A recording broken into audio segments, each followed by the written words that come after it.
নমস্কাৰ, মই আয়ুষ। আজি হৈছে 29 জুন দেওবাৰ। দিনটোৰ কেইটামান গুৰুত্বপূৰ্ণ খবৰ লৈ আহিছো। প্ৰথম খবৰটো হৈছে মন কী বাতত পুনৰ অসমৰ কথা আলোচনা কৰিলে প্ৰধানমন্ত্ৰীয়ে। ফুটবলৰ প্ৰসংগৰে বিটিআৰ সন্দৰ্ভত প্ৰধানমন্ত্ৰী মোদীৰ গুৰুত্বপূৰ্ণ মন্তব্য। পৰৱৰ্তী খবৰটো হৈছে ভাৰতে নিষিদ্ধ কৰিলে বাংলাদেশৰ পৰা মৰাপাটৰ আমদানি। জলমাৰ্গ আৰু স্থলপথেৰে ভাৰতত প্ৰৱেশ কৰিব নোৱাৰিব বাংলাদেশৰ মৰাপাট বাহন। বিদেশ বাণিজ্যৰ সঞ্চালক প্ৰধানৰ এই নিৰ্দেশ। পৰৱৰ্তী খবৰটো হৈছে শিক্ষাবৰ্ষ সলনিৰ বাবে কমিটি গঠন। সমগ্ৰ বিষয়টো অধ্যয়নৰ বাবে উচ্চস্তৰীয় কমিটি গঠন। উচ্চস্তৰীয় কমিটিৰ অধ্যক্ষৰ দায়িত্বত অতিৰিক্ত সচিব কমিটিত থাকিব মাধ্যমিক শিক্ষা সঞ্চালক মমতা হোজাই। কমিটিয়ে প্ৰথমে আলোচনাৰ বাবে বাছনি কৰিব 10জন শিক্ষাবিদসকলেৰে সম্পন্ন হ'ব প্ৰথম পৰ্যায়ৰ আলোচনা। দ্বিতীয় পৰ্যায়ত আলোচনা হ'ব ছাত্ৰ সংগঠনৰ নেতৃত্বৰে। অভিভাৱকৰেও আলোচনাত মিলিত হ'ব উচ্চস্তৰীয় কমিটিখন। আলোচনাৰ শেষত উচ্চস্তৰীয় কমিটিখনে দিব প্ৰতিবেদন। এই প্ৰতিবেদনৰ ভিত্তিতে শিক্ষাবৰ্ষ সলনি হ'ব।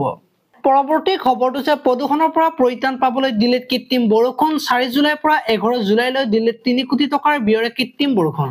পৰৱৰ্তী খবৰটো হৈছে মোদীৰ মন কী বাতত বড়োলেণ্ডৰ কথা। বড়োলেণ্ডত উভতি অহা শান্তি আৰু সমন্বয়ৰ বিষয়ে উল্লেখ।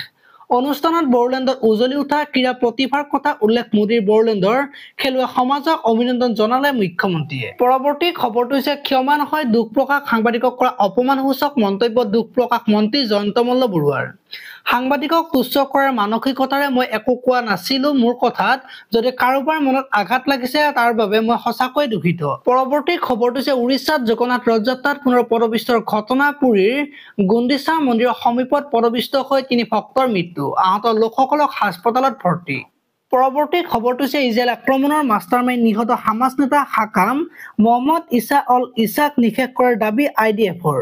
2023 চনৰ 7 অক্টোবৰত হামাছে আক্ৰমণ কৰিছিল ইজৰাইলক। পৰৱৰ্তী খবৰটো হৈছে শোকাবহ বিমান দুৰ্ঘটনাৰ পিছত অফিচত প্ৰাৰ্থী 4 গৰাকী জ্যেষ্ঠ বিষয়াক বৰ্খাস্ত কৰিলে এয়াৰ ইণ্ডিয়াই। পৰৱৰ্তী খবৰটো হৈছে মধ্যপ্ৰাচ্যৰ বজাৰ দখল। ভাৰতত উৎপাদিত সুগন্ধিযুক্ত লিচুৰ। চলিত মাহত কাটাৰ ডুবাইলৈ ৰপ্তানি হৈছে পঞ্জাৱৰ গোলাপ ফুলৰ দৰে সুগন্ধিযুক্ত 1.5 টন লিচু।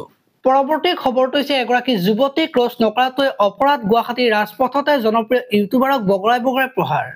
গুৱাহাটীৰ ৰাজপথত পুনৰ গাৰ্ডম শিয়ৰি উঠা ঘটনা। অন কেমেৰা 6 মাইলৰ ৰাজপথত এডাল যুৱকৰ নৃশংসতাৰ বলি ৰাজ্যৰ এগৰাকী ইউটিউবাৰ। 6 মাইলৰ ৰাজপথত গুলাগুলকৈ প্ৰহাৰ কৰিলে এগৰাকী ইউটিউবাৰক। আজিলৈ মানে আপোনালোকে যদি ভিডিঅ'টো চাই ভাল পালে তেতিয়াহ'লে লাইক কৰিব আৰু এনেকুৱা ধৰণৰ খবৰ মই সদায় পাই থাকিবলৈ চেনেলটো ছাবস্ক্ৰাইব কৰি বেল আইকনটো প্ৰেছ কৰি দিব। ধন্যবাদ।